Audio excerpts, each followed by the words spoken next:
Ration కార్డుల పైన రేవంత్ సర్కార్ సంచలన నిర్ణయం తీసుకుంది. రేషన్ కార్డులో మార్పులు చేర్పులకి గ్రీన్ సిగ్నల్ ఇచ్చింది. కొత్తగా కుటుంబ సభ్యుల పేర్లు చేర్చుకోవడానికి ఉన్న పేర్లు తొలగించడానికి అవకాశం కల్పించింది. కొత్త రేషన్ కార్డుల జారీ చేయక ఏళ్లు గడుస్తుండటంతో మార్పులు చేర్పులకు అవకాశం కల్పించింది. అయితే ఇక్కడ ఇంకొక ఆందోళన కలిగించే విషయం ఏంటంటే కొత్త రేషన్ కార్డుకైతే అవకాశం లేదు, కానీ పాత రేషన్ కార్డులో గనక మార్పులు చేర్పులు ఉంటే ఒకవేళ గనక ఏదైనా మరణించిన వారు ఉన్నా లేదంటే కొత్తగా జోడించవలసినటువంటి ఉన్నవారున్నా కూడా వాళ్ళని యాడింగ్ ఆర్ డిలీషన్ చేసుకోవచ్చు, కానీ కొత్తగా ఇచ్చే అవకాశం అయితే లేదు. ప్రస్తుతానికి ఈ ప్రక్రియని మీ సేవ ద్వారా వాళ్ళు చేయబోతున్నారు. మీ సేవలో కొంత రుసుము కూడా చెల్లించాల్సిన అవసరం ఉంటుంది, కొంత ఫీజు కూడా చెల్లించాల్సిన అవసరం ఉంటుంది. ఫీజు చెల్లించి ఈ మార్పు చేర్పులు చేసేందుకు అవకాశం కల్పించింది. ఎందుకంటే చాలా మంది, ఒకరిద్దరు కాదు చాలా మంది దరఖాస్తు చేసుకున్నారు. ఇప్పుడు డెఫినెట్గా ఇది రాష్ట్ర ప్రభుత్వానికి ఒక ఆదాయం అని చెప్పుకోవాలి. ఎందుకంటే ఒకరిద్దరేం కాదు, సుమారుగా లక్షల సంఖ్యలో రేషన్ కార్డులకు సంబంధించి ఈ రకంగానే ఉంది. కొంత నామమాత్రం ఫీజు అని చెప్తున్నప్పటికీ ప్రభుత్వ పరంగా వచ్చేటువంటి ఈ కార్డు కాబట్టి డెఫినెట్గా ఎటువంటి ఫీజు లేకుండానే తీసుకోవాల్సిన అవసరం ఉండేది. కానీ ఫీజు నియంత్రించారు, ఫీజు అనేది పెట్టడం జరిగిందని అంటే ఇది ఆదాయం కోసమైనా లేదంటే నిజంగా వాళ్ళ ఇంటెన్షన్ ఉందా అనే అనుమానం కూడా తావిస్తోంది. ఒకసారి దానికి సంబంధించి మనం అడిగి తెలుసుకున్నాం. ప్రతినిధి మధు జాయిన్ అయ్యారు.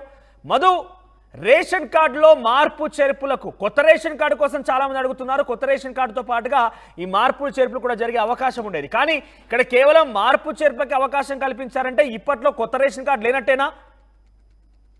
ఎగ్జాక్ట్లీ, రేషన్ కార్డుల పైన క్లారిటీ లేదు. ఇంకా దీనిపైన ప్రభుత్వం ఆలోచన చేస్తా ఉంది. కాకపోతే రేషన్ కార్డులకు సంబంధించి ఇప్పటికే 90 లక్షలకు పైగా రేషన్ కార్డులు ఉన్నాయి తెలంగాణలో. అయితే ప్రభుత్వం కొత్త ఆలోచనలో దీంట్లో ఏంటంటే వన్ స్టేట్ వన్ కార్డ్ అనేటువంటి ఒక కొత్త కాన్సెప్ట్ తో ముందుకు వెళ్లాలనేటువంటి ఆలోచన చేస్తుంది. దానికోసం కసరత్తు చేస్తా ఉంది. మనం చూసాం గతంలో ప్రతి కూడా రేషన్ కార్డుకి ఈ ఆరోగ్యశ్రీకి ముడిపడి ఉండడంతో రేషన్ కార్డు అవసరం లేకపోయినప్పటికీ, రేషన్ తీసుకోవాల్సినటువంటి పరిస్థితులు లేకపోయినా కేవలం ఆరోగ్యశ్రీ కోసం రేషన్ కార్డు అప్లై చేసుకుంటున్నారు. ఏదో రకంగా రేషన్ కార్డు తీసుకున్నటువంటి పరిస్థితి కనిపిస్తుంది. దాన్ని గుర్తించిన రాష్ట్ర ప్రభుత్వం ముఖ్యంగా దీనిపైనే దృష్టి పెట్టింది. మొత్తం హెల్త్ కార్డులు, హెల్త్ ప్రొఫైల్ రాష్ట్ర వ్యాప్తంగా తయారు చేయాలనుకుంటుంది. దానికోసమే వన్ స్టేట్ వన్ కార్డ్ అనే నినాదంతో ముందుకు వెళ్తా ఉంది. అంటే రేషన్ కార్డుకి నెక్స్ట్ ఫ్యూచర్ లో ఆరోగ్యశ్రీ ఇచ్చేటువంటి ఈ ఏదైతే ప్రభుత్వం కల్పించేటువంటి ఆరోగ్య భద్రత ఉందో దానికి లింక్ లేకుండా చేస్తా ఉన్నారు. రాష్ట్రంలో ఉన్నటువంటి అందరి హెల్త్ ప్రొఫైల్ తయారు చేయాలి.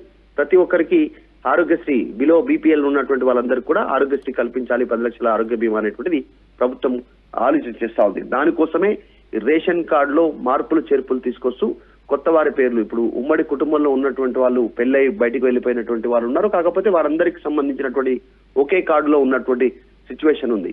వారి విషయంలో ఈ అవకాశం కల్పిస్తున్నారు. పేర్లు తీసివేయడానికి కానీ ఇంకా కొత్తగా యాడ్ చేయడానికి కానీ.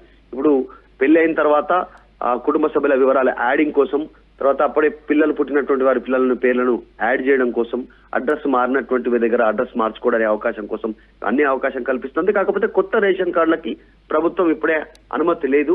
ఈ అంశం పైన కాస్త ఊరట ఉండే అవకాశం ఉంది. గతంలో ఎవరైతే కుటుంబ సభ్యుల వివరాలు లేవో ఆ వివరాలు మళ్ళీ యాడ్ చేసుకునేటువంటి అవకాశం కల్పిస్తూ నిర్ణయం తీసుకోవడం జరిగింది. ఇది కూడా ఒక రకంగా వన్ స్టేట్ వన్ కార్డ్ కింద దీనికి తీసుకున్నటువంటి నిర్ణయాల్లో కీలక నిర్ణయం అని చెప్పుకోవచ్చు. రైట్ మధు, మరోవైపు కొంత నామమాత్రం ఫీజు కూడా ఉండబోతోంది. మీ సేవ ద్వారా దీన్ని మార్పు చేర్పులు చేసుకోవచ్చు అని చెప్తున్న నేపథ్యంలో ఎప్పటి నుంచి ప్రారంభం కాబోతోంది? ఆ ఫీజు సంబంధించిన డీటెయిల్స్ ఏంటి? ఎగ్జాక్ట్లీ, త్వరలో దీనిపైన ఒక క్లారిటీ ఇవ్వనుంది. కొత్త రేషన్ కార్డులు జారీ చేయక ముందే కొన్ని సంవత్సరాలు గడుస్తా ఉంది. గత ప్రభుత్వంలో రేషన్ కార్డులు ఇవ్వలేదు. ఈ రాష్ట్ర ప్రభుత్వం వచ్చి 11 నెలలు అవుతున్నా ఇంకా కొత్త రేషన్ కార్డులకు సంబంధించినటువంటి ఊసు లేదు. ప్రజాపాలన పేరిట గతంలో దరఖాస్తులు తీసుకున్నారు. అయినప్పటికీ కూడా దీనిపైన క్లారిటీ లేదు. కానీ కొన్ని ఫ్యామిలీలో అమ్మాయిల పెళ్లిళ్ళు జరిగి ఇంటికి బయటికి వెళ్లిపోయినటువంటి పరిస్థితులు ఉన్నాయి. తర్వాత కొంతమంది వృద్ధులు చనిపోయారు. కొన్ని కుటుంబాల్లో కొత్తగా పిల్లలు జన్మించినటువంటి పరిస్థితి ఉంది. ఇన్ని సంవత్సరాల గ్యాప్ లో వీరందరి పేర్లు యాడ్ చేసుకోవడానికి, వారు కొత్త పేర్లు యాడ్ చేసుకోవడానికి, కొన్ని మార్పులు చేర్పులు చేసుకోవడానికి ప్రభుత్వం ఒక ఛాన్స్ ఇస్తా ఉంది. ఛాన్స్ కనిపిస్తున్నది. ఇది పూర్తి అయిన తర్వాత కొత్త రేషన్ కార్డుల పైన దృష్టి పెట్టే అవకాశం ఉంది ప్రభుత్వం. రైట్ మధు, సో మొత్తం మీద రేషన్ కార్డుకి సంబంధించిన ఒక బిగ్గెస్ట్ బ్రేకింగ్ న్యూస్ చూస్తున్నాం మనం. రేషన్ కార్డులో మార్పు చేర్పులకి, డిలీషన్ ఆర్ అడిషన్ సంబంధించి కుటుంబ సభ్యుల్ని ఎవరైనా కనుక మరణించినా లేదంటే వారు వివాహమై తమ కుటుంబంలో ఇంకా రేషన్ కార్డులో కొనసాగుతున్నా ఇటువంటి సందర్భాల్లో మార్పు చేర్పులకి రేషన్ కార్డు సంబంధించిన అంశంలో కొంత వెసులుబాటు కల్పిస్తూ నిర్ణయం తీసుకుంది రాష్ట్ర ప్రభుత్వం. ఆ ప్రక్రియ ఎప్పుడు ప్రారంభం కాబోతోంది, ఏ రకంగా ఫీజు ఉండబోతున్న డీటెయిల్స్ మాత్రం పూర్తిగా తెలియాల్సిన అవసరం అవుతుంది. ఈ ప్రస్తుతం ఈ ఆలోచన అయితే రాష్ట్ర ప్రభుత్వం చేసింది. సో మీ సేవ కేంద్రాల ద్వారా ఈ మార్పు చేర్పుల అంశాన్ని తీసుకురాబోతోంది.